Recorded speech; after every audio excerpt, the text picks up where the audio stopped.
This is how you can share or send your location to someone on WhatsApp. Go ahead and open your WhatsApp.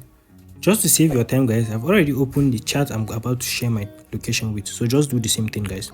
Click on the plus icon showing below your chat screen. Now, here is it. When you click on that, you see location. Now you click on location. Now this depends on what you want to be doing.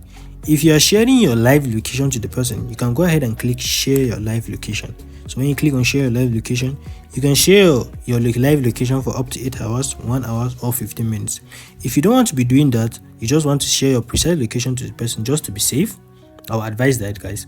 Just click on send your current location showing below the share your live location. So you just click on that. You've already shared. So if you want to share your live location, it's going to be the same step.